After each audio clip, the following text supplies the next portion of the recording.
From Hollywood, it's the Jack Benny program with guest stars Mae West and Shirley Temple, and starring Mary Livingstone, Phil Harris, Dennis Day, Rochester, and yours truly, Don Wilson.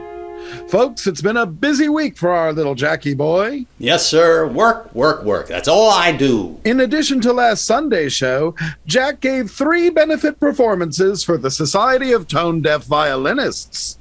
And I must say, they loved me. So after tonight's show, Jack plans to go straight home and straight to bed for 8 full hours of sleep. Well, I'll probably read a little first. Oh, really, Jack? Are you deep in an interesting book? Oh, I am, Don, I am. It's an old favorite, and it's called... One Can Live as Cheaply as None. It is not. Oh, Mary, well, thanks for finally showing up tonight. You're running a little late, aren't you? I couldn't get a taxi, so I walked to the studio. Walked? All that way? Look it, why didn't you just call Rochester? He could have given you a lift in the Maxwell. I made better time on foot. I made better time on foot. Listen, sister, for your information, that automobile is a classic. So is the Parthenon. Darn right. It's falling apart, too. You know, Mary, one of these days... Hello, folks. And don't fret, Jackson, because Phil's here now. Let's start relaxing. Dumb but droll, Phil.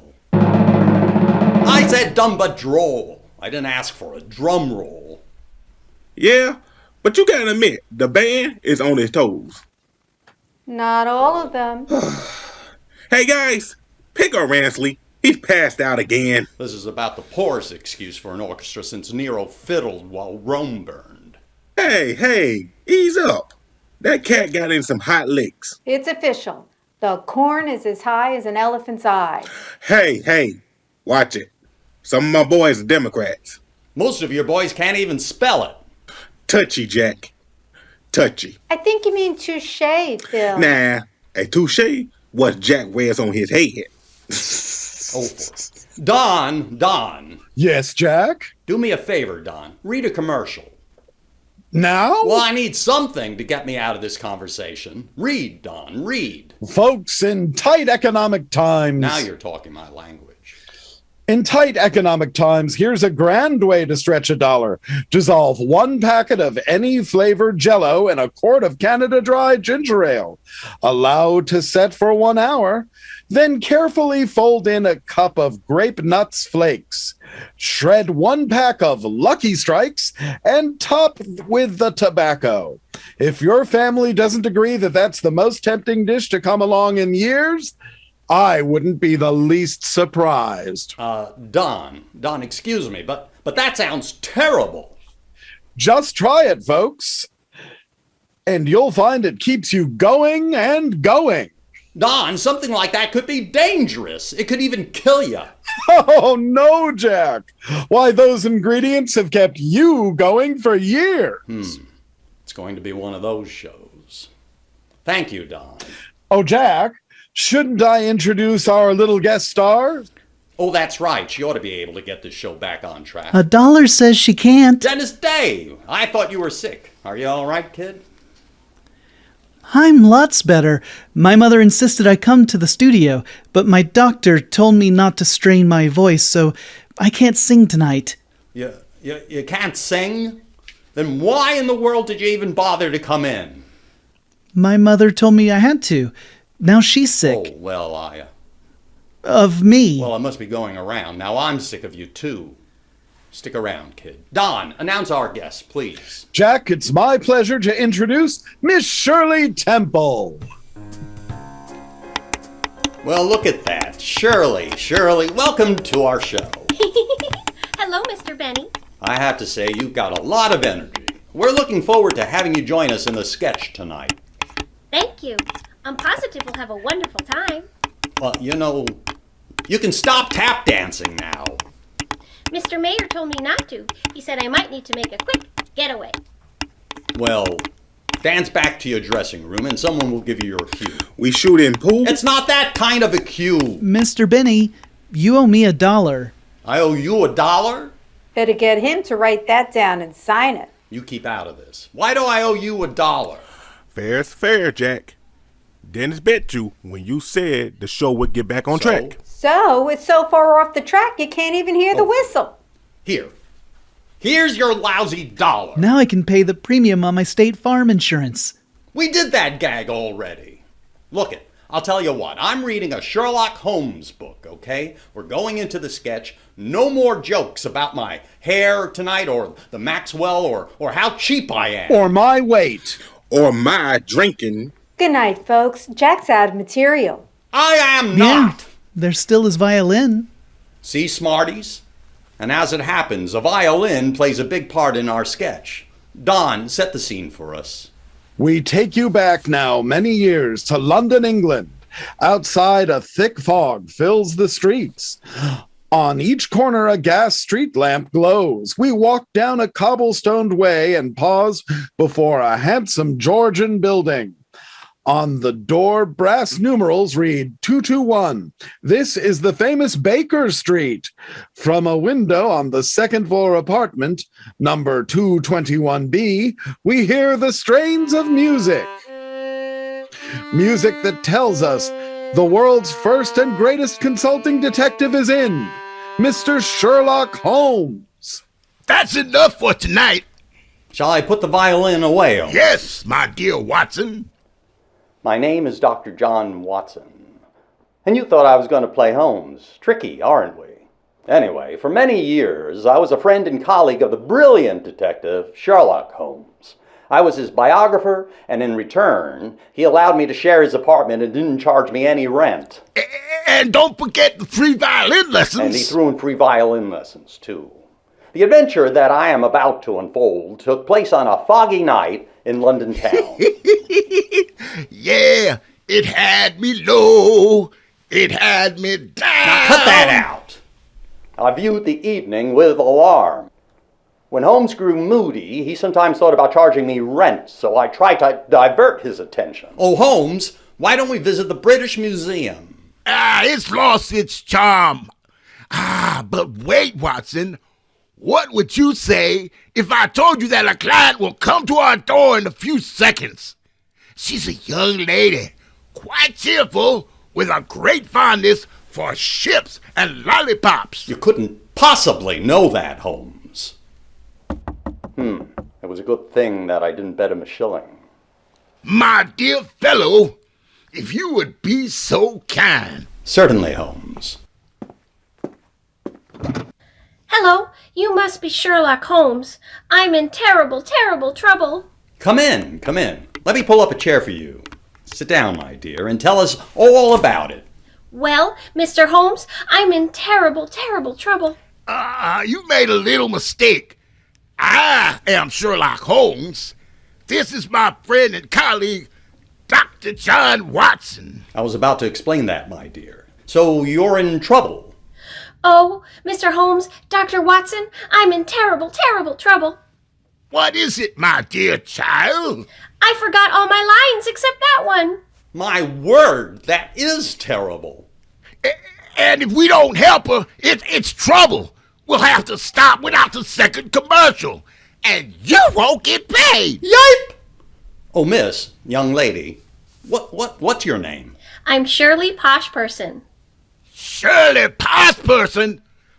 The little princess? That's right. And I want you to solve my case. But what is your case? That's the trouble. I don't know, but I'm sure the wonderful Sherlock Holmes and the medical Dr. Watson can help. I'll be in touch. Mwah, mwah, goodbye.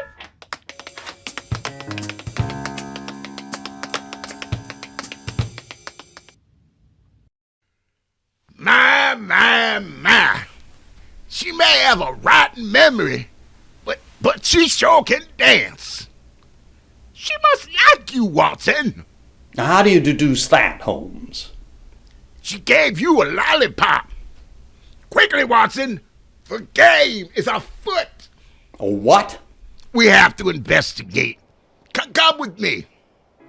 Holmes and I hurried into the streets of the great metropolis. Something flew over, but it was so foggy I couldn't tell if it was a bird or a plane. And they say I'm corny.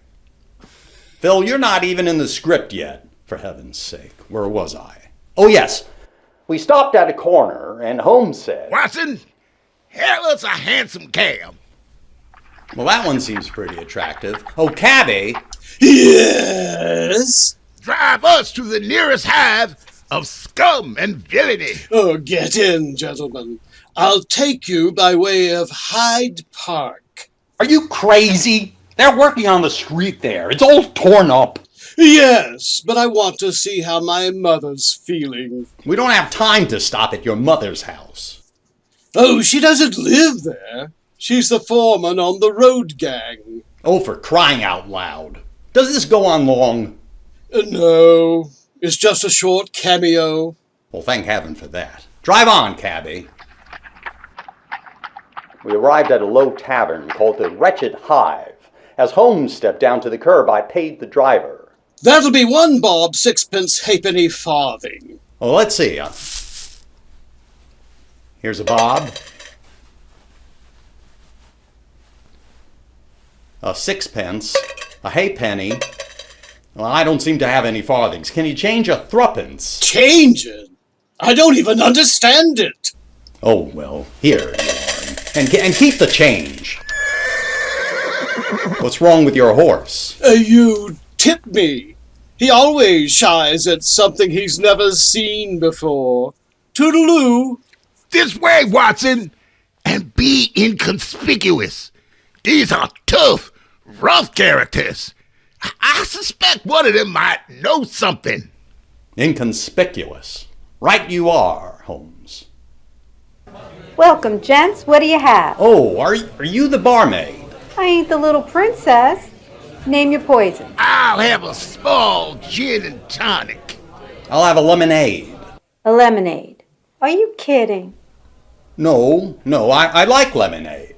Here you are. 1 Philharmonic, 1 Mama's Jade. But we wanted... Remember what part of town we're in, Doctor. It's Cockney rhyming slang. Philharmonic is gin and tonic. Mama's Jade is lemonade. See? No. Join the club. That'll be 9 10 farthing. We did the money bit already. Here, just take it. Miss, could you point out some low conniving informer types? That'll be table 7, back in the dark corner. Thank you, miss.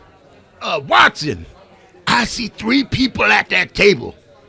You go over and insinuate yourself into their confidence. See if they know anything about Miss Patterson's case. I will explore other avenues. That table over there? They look a little dangerous. The 2 men, I mean, not the woman. Nah, I wouldn't say she looks dangerous. Terrifying, yes. Dangerous, no. Quickly, go see what you can learn. I was always pleased to assist Holmes in his inquiry, so I took my lemonade and walked over, reminding myself to be inconspicuous. I decided to adopt a false name. Like Benny ain't Mr. Kubelski? Oh, shut up, Wonga. Good evening, madam and gentlemen. My name is Company. Do you mind if I join you? Oh, certainly, sir. In fact, you may be just the body we've been looking for. Company. That's a very interesting name. Oh, what's your first name? May Company. My mother wanted a girl. Let me perform the introductions. This lady is Countess Alucard of Transylvania. Charmed, I'm sure. I always like a man with great big blue eyes. Well, I'm pleased to meet you, Lady Alucard, was it? You know, it's funny, but I noticed that Alucard, spelled backward, is... Eutapemus, spelled forwards. It's sympathy. And my friend here is named M. My father wanted an initial. And I myself am Dr. Frankenstein. That's quite a coincidence. I'm a doctor myself. Look, I won't beat around the bush with you folks. What a shame. Can't you take a little time? Well, no, I'm looking for any information you may have about a girl named Shirley Patterson. Anything at all. Well, the name sounds kind of familiar. I seem to recall she has bright eyes. That's right. And she has a curly top. Did she live at one time at Sunnybrook Farm? Slow down. I'm going to write this. Go on. Go on. Let me see. She isn't a poor little rich girl by any chance. I don't think she lived on Sunnybrook Farm, Dr. Frankenstein. Just around the corner. Gee, I hope somebody's getting these movie references. Let me confer with my colleagues. Oh, I don't think we should tell them anything more. No, absolutely not. No. It looks dicey. Sorry, Dr. Company. We've never heard of her. Oh, well. Well, thank you anyway. I should be running along. Nuts to that. Stick around. You might get to like it. Yes, if you left now, it might make me very angry. And I could do terrible, horrible things. We must insist you remain, Dr. Watson. Oh, you know me.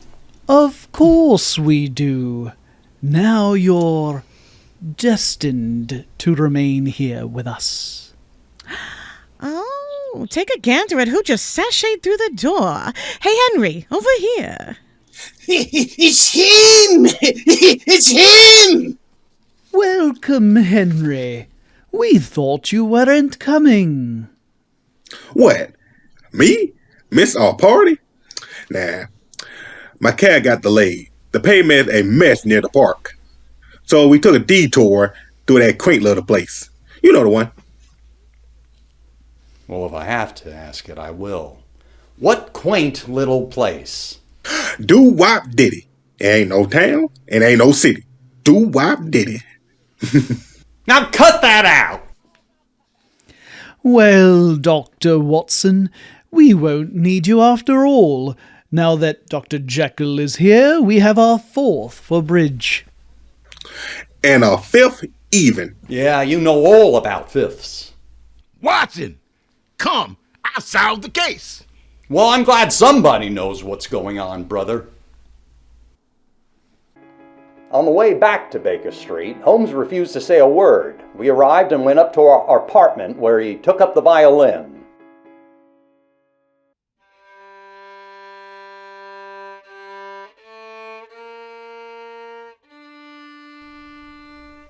I wish I could learn to play that thing. So does everybody else. I sent the wire to our client. She should be here soon. But Holmes, how did you solve the case? You know my message, Watson.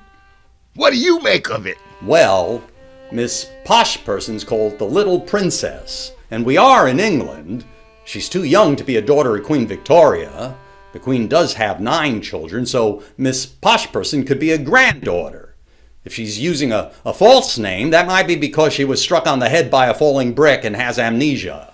Now, because she didn't know who she was, she might have gone into a library, you see, and to seek information there. She could have picked up one of my books and read about our adventures and then come to ask for your help. Therefore, when she arrives, we must hit her on the head with a poker. You astonish me, Watson. Oh, well, thank you, Holmes. No, I mean, that's astonishingly stupid. Then I wish you'd explain it to me, Buster. Come in. But you don't need to dance. Everybody knows you can do it. Gee willikers, Mr. Holmes, your wire said you know how to solve my problem. I believe I do, Miss Patterson. The solution is right there on the table. For me? Oh, golly, thank you. Yes. I believe your next part is page 17, line 469. Oh, here it is. I'm so happy. Now I can be a guest on the Jack Benny program. Thank you, Mr. Holmes. Wait a minute. Rochester, you just gave her a copy of the script? Sure I did. I simply deduced that she accidentally left her copy at home. No, at school. I was so awfully excited about being on the radio with Mr. Benny, I just didn't notice. I ran home without my script like a silly little goose. At school, huh? You left your script at school. Folks, I apologize for this one. Hey, Mary, remind me to call a writers' meeting next week to discuss this line, would you? I'll make a note, Jack. Wrap it up. All right. Holmes, what kind of school did Shirley leave her script in? Why, high school, my dear Watson. High school. High school. High school? Writers? Brad Strickland?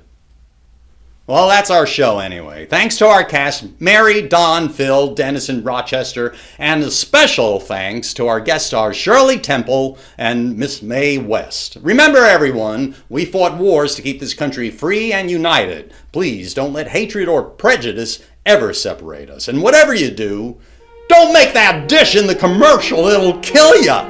Good night, folks.